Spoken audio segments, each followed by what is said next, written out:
Warning: viewer discretion advised.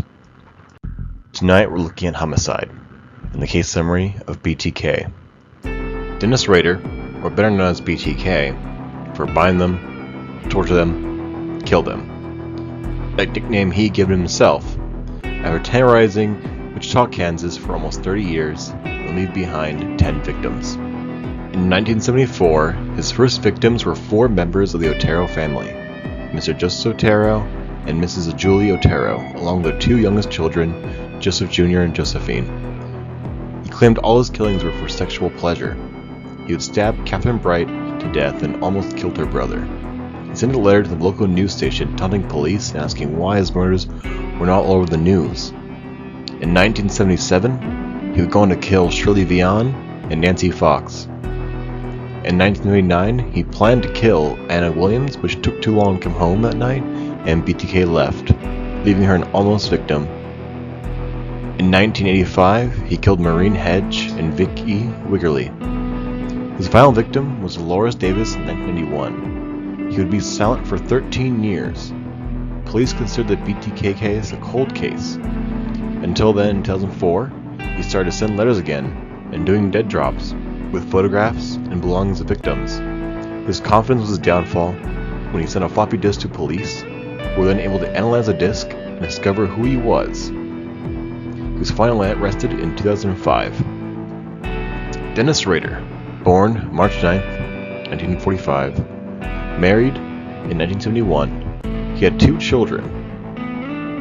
His life was plagued by sexual sadism. Ever since he was a child, he had fantasies of being a sexual sadist, of torturing women for his own sexual pleasure. He would masturbate by choking himself. He tortured and killed animals as a child as well. He would go on to earn a bachelor's degree, and he served in the U.S. Air Force. He was also a Cub Scout leader and a president of the Church Council for Wichita. He was convicted of 10 first-degree murders. The CalCrim, or the Judicial Council of California Criminal Jury Instructions, the defendant is guilty of first-degree murder if he murdered willfully, deliberately, and with premeditation, or if the defendant is proven to have murdered with torture, lying in wait, use an explosive or destructive device, use poison, or use penetrating ammunition, or shooting a firearm from a motor vehicle. All his killings were willful, deliberate, and with premeditation. He would often look for targets and begin to stalk them, looking for an opportune time to kill them. He carried it around his equipment in his car wherever he went. He would nickname his victims with projects, like with Catherine Bright he called it Project Lights Out. He fully met the criteria for willful, deliberate, and premeditation, and he tortured his victims, telling police that his way of strangling them was his form of torture. He even would lie in wait for certain victims, like with Maureen Hedge. He had hidden her closet for hours, waiting for her boyfriend to leave before he struck. He randomly chose Mrs. Otero and stalked her around for weeks, looking for an opportune time to kill her. His plan was to have sex with her and her daughter, and then kill them. After this first family, he targeted women who lived alone. He'd often bind them and torture them by strangling them repeatedly, and then eventually killing them by strangulation. He often carried a kit bag with him wherever he went, which would usually contain ropes and items for binding them, and a gun for which he could intimidate them with.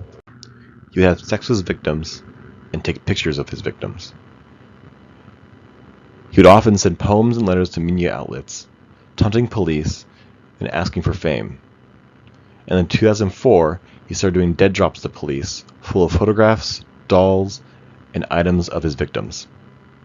Taking a look at homicide stats, the CDC puts homicides at 24,576 in 2001, and the FBI putting it at 14,677 in 2001.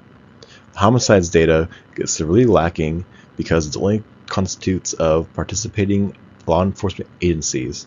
Many in the big states do not participate, such as California, New York, Florida, and Pennsylvania.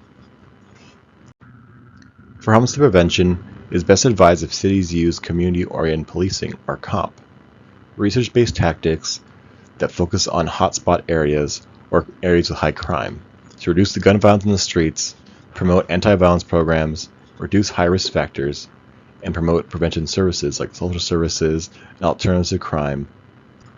The bottom line would be for homicide prevention would be to add a lot of funding into social service programs to help give alternatives to criminals and to reduce high-risk factors.